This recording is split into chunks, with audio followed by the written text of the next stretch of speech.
شمائلہ اور فرحان کے درمیان پیار و محبت کے عہد و پیمان ہونے لگے اور وہ دونوں ایک دوسرے سے پیار میں مکمل ڈوب گئے۔ یہ سب روبی کی محنت کا نتیجہ تھا۔ روبی نے شمائلہ سے شادی کا ذکر کیا تو اس نے اپنی امی سے بات کی تو اس کی امی نے شادی سے منع کر دیا۔ کچھ دن تو شمائلہ نے اپنی امی کو پیار سے سمجھانے کی کوشش کی، لیکن جب کسی طور شمائلہ کی امی نہ مانی تو اس نے اپنی امی کو دھمکی دے کر دی کہ اگر شادی فرحان سے نہ ہوئی تو وہ زہر کھا کے خودکشی کر لے گی۔ یہ دھمکی سن کر شمائلہ کی امی اسے سمجھانے لگی۔ بہت سمجھانے کی کوشش کی لیکن شمائلہ اپنی ضد پر قائم رہی۔ جب شمائلہ کی امی ہر طریقے سے سمجھانے کے باوجود بھی ناکام رہی تو اس نے شمائلہ کے ابو سے بات کرنے کا فیصلہ کر لیا۔ ایک رات باتوں باتوں میں شمائلہ کی امی نے اس کے ابو سے شمائلہ کی شادی کی بات کی تو شمائلہ کے ابو نے تو پہلے سے ہی فیصلہ کر لیا تھا کہ بیٹی کی اس کی ضد کو نہ چاہتے ہوئے بھی پورا کرے گا، چاہے خاندان میں لوگ باتیں بنائیں۔ شمائلہ کے امی ابو تھوڑی بہت بحث و مباحثہ کے بعد شمائلہ کی شادی فرحان سے کرنے پر تیار ہو گئے تھے۔ چند مہینوں بعد ہی شمائلہ اور فرحان رشتہ ازواج میں منسلک ہو گئے اور آج فرحان اور شمائلہ کی سہاگ رات تھی۔ فرحان جب کمرے کی کنڈی لگا کر سہاگ کی سیج پر آیا تو شمائلہ گھونگھٹ نکالے سکڑی سمیٹی سی بیٹھی تھی۔ کمرے کی کنڈی لگنے کی آواز سن کر شمائلہ کے جسم میں ایک سرسراہٹ دوڑ گئی اور آنے والے لمحات کا سوچ کر اس کا جسم ہولے ہولے کانپنے لگا۔ فرحان آ کر شمائلہ کے سامنے بیٹھ گیا۔ اندر سے وہ بھی گھبرایا ہوا تھا لیکن وہ جانتا تھا کہ اس رات مرد پر اعتماد ہونا ضروری ہے، اس لیے اس نے ہمت کرتے ہوئے شمائلہ کا گھونگھٹ اٹھایا۔ شمائلہ ایک پرکشش چہرے کی مالک تھی، اوپر سے اس پر روب بھی بہت آیا تھا۔ فرحان اس کے چہرے پر نظر ڈالی تو بے ساختہ اس کے منہ سے نکال تو شمائلہ مزید شرما گئی اور اس کے گال مزید سرخ ہو گئے۔ فرحان نے اس کے حسن کی تعریف کی اور منہ دکھائی میں انگوٹھی پہنائی۔ پہلے پہل تو شمائلہ بول ہی نہیں رہی تھی لیکن فرحان نے آہستہ آہستہ اس کی جھجک کم کر دی تو شمائلہ اس کی باتوں کا تھوڑا بہت جواب دینے لگی۔ سیکس کی طرف پہل قدم بڑھاتے ہوئے فرحان نے باتوں باتوں میں اپنا پر رکھا اور آہستہ آہستہ اس کی ران پر ہاتھ پھیرنا شروع کر دیا، جس پر شمائلہ کی سانسیں تیز ہو گئیں اور شمائلہ نے فرحان کا ہاتھ ہٹانے کی کوشش کی۔ فرحان نے مزید پیش قدمی کرتے ہوئے اپنے ہاتھ اس کے گالوں پر رکھے اور اپنی طرف کھینچتے ہوئے اپنے ہونٹ شمائلہ کے ہونٹوں پر رکھ دیے اور اس کے ہونٹ چومنے لگا۔ چند ہی سیکنڈ بعد شمائلہ کی سانسیں ایسے پھول گئیں جیسے وہ میلوں بھاگتی آئی ہو اور اس نے اپنے ہونٹ فرحان کے ہونٹوں سے علیحدہ کیے اور تیز تیز سانسیں لینے لگی۔ فرحان کا لنگ مکمل طور پر تن چکا تھا اور اس نے بے صبری کا مظاہرہ کرتے ہوئے شمائلہ کے کپڑے اتارنے چاہے تو شمائلہ نے پہلے لائٹ بند کرنے کا کہا تو فرحان نے اٹھ کر لائٹ بند کر دی۔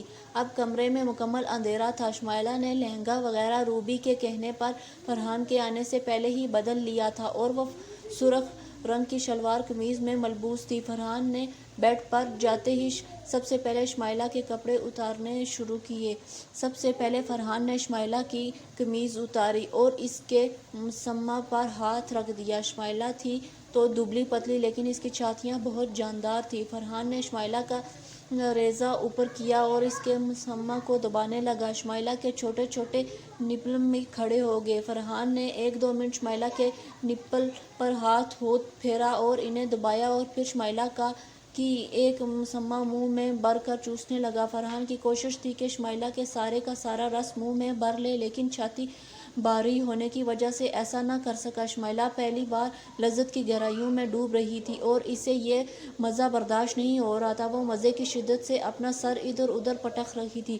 فرحان نے جب اس کا نپل کو چوسنا شروع کیا تو مزے کی شدت سے اس کا جسم اکڑنا شروع ہو گیا اور اونچی اونچی سسکیوں سے اس کی پیپسی نے پانی چھوڑ دیا۔ شمائلہ سہاگ رات میں بن کر کچھ یہ فارغ ہو چکی۔ شمائلہ نے سہاگ رات بھی عام دلہنوں کی طرح گزاری۔ مزہ بھی تب آتا ہے جب لڑکی پورے بھرپور ساتھ دے، لیکن پہلی دفعہ کی ڈر کی وجہ سے عام طور پر لڑکی ساتھ نہیں دے پاتی۔ ایک رات میں فرحان نے 2 دفعہ شمائلہ کے ساتھ سیکس کیا۔ شمائلہ روایتی دلہنوں کی طرح ڈری ہوئی تھی، ڈر ہونے کی وجہ سے زیادہ لطف اندوز نہ ہو سکی۔ درد زیادہ اور مزہ کم تھا، لیکن اگلے کچھ ہی دنوں میں درد کم ہو گیا اور مزہ بڑھتا گیا۔ اب اس کی ہر رات لطف و سرور میں گزرتی اور فرحان کے ساتھ بھرپور سیکس انجوائے کرتی۔ پہل باحمل ٹھہرے ویسے ہی گزر گیا، لیکن فرحان اور شمائلہ کی نئی شادی ہوئی تھی، اس لیے انہوں نے حمل نہ ٹھہرنے کی کوئی ٹینشن نہ لی۔ تیسرے ماہ شمائلہ کا پاؤں بھاری ہو گیا۔ فرحان کو جب پتہ چلا کہ شمائلہ امید سے ہے تو اس نے شمائلہ کا پہلے سے بھی زیادہ خیال رکھنا شروع کر دیا۔ شمائلہ بہت خوش تھی اور اس کے پیار کرنے والے شوہر ملا اور اوپر سے ان کی جلد ہی امید سے بھی کر دیا۔ وہ خود ہر طرف سے خوش قسمت تصور کرتی تھی، لیکن وہ جانتی نہیں تھی کہ ماں باپ کا دل دکھا کر اگر خوشیاں حاصل ہوں تو وہ ناپائیدار ہوتی ہیں۔ نینا اور شمائلہ بھی ایک فرق یہ تھا کہ نینا ایک کال گرل تھی جبکہ شمائلہ ایک عام گھریلو لڑکی۔ نینا کے لیے چوسنا اور گان مروانا ایک عام سی بات تھی، لیکن شمائلہ ان چیزوں کو بہت برا سمجھتی تھی، اس لیے فرحان کو شمائلہ سے سیکس کرتے ہوئے ایک خلش محسوس ہوئی تھی۔ دوسرے لفظوں میں ایک کمی کا احساس ہوتا تھا، جبکہ نینا کے ساتھ کچھ ایسا نہیں ہوتا تھا۔ اس لیے شادی کے بعد بھی فرحان کا نینا سے رابطہ تھا اور کبھی کبھار وہ نینا سے ملتا بھی تھا۔ آج مجھے اپنی امی کے گھر جانا ہے اور شام تک واپس آ جاؤں گی۔ شمائلہ نے صبح فرحان سے اجازت چاہی تو فرحان نے بخوشی سے میکے جانے کی اجازت دے دی۔ فرحان جب دکان پر گیا تو اس نے سوچا دوپہر کو گھر تو جانا نہیں، کیوں نہ نینا کے ساتھ دوپہر کو رنگین بنایا جائے۔ چنانچہ اس نے نینا کو کال کی اور دوپہر میں آنے کا بول کر نینا دوپہر میں آنے کی حامی بھر لی۔ دوپہر جب نینا آئی تو اس نے خاص طور پر فرحان کے لیے بن سنور کر آئی تھی اور بہت ہی پیاری لگ رہی تھی۔ فرحان اسے آرام والے کمرے میں لے گیا اور جاتے ہی اس کی شلوار قمیض اتارنے کے بعد اپنی شلوار قمیض بھی اتار دی۔ وہ خود الف ننگا تھا جبکہ نینا ریز اور پٹھی میں تھی۔ فرحان نے اس کی پینٹی اور ریزہ بھی اتار دیا، نینا کو اس کے بیڈ پر لٹایا اور خود اس کے اوپر آ گیا۔ فرحان کا لنگ پورے جوش کے ساتھ کھڑا ہو چکا تھا اور نینا کی گہرائی میں اترنے کے لیے مکمل طور پر تیار تھا۔ فرحان نے اپنا لنگ نینا کے سوراخ پر سیٹ کیا تو اس نے نینا فرحان سے آج تو وہ بہت جوش میں نظر آ رہا تھا۔ ملاقات بہت دنوں کے بعد ہوئی ہے، اس لیے وہ بہت پیاری لگ رہی تھی، اس لیے اسے صبر نہیں ہو رہا تھا۔ یہ کہتے ہوئے فرحان نے اس کی حامی میں لنگ نینا کی دہی میں ڈال دیا۔ فرحان نے اپنا لنگ 2-3 دفعہ اندر باہر کیا اور آگے سے نینا کی چھاتی منہ میں لے کر چوسنے لگا، اس کی نیل چوسنے لگا اور وہی تھوڑا سا گیال بن گیا۔ اس کے منہ سے سسکیاں نکل رہی تھی۔ نینا کے منہ سے لذت آمیز سسکیاں سن کر فرحان کی سپیڈ اور تیز ہو گئی۔ نینا ایک کال گرل تھی، وہ مردوں کی نفسیات سے اچھی طرح واقف تھی۔ وہ جانتی تھی کہ مرد کو ذہنی تسکین تب ہی حاصل ہوتی ہے جب اس کی مردانگی کا اعتراف عورت کرے۔ عورت کی چیخیں مرد کو ذہنی طور پر سکون پہنچاتی ہیں۔ نینا فرحان کے سامنے ایسے ہی پیش آتی۔ ویڈیو اچھی لگے تو ہمارے چینل کو ضرور سبسکرائب کیجیے گا۔ شکریہ۔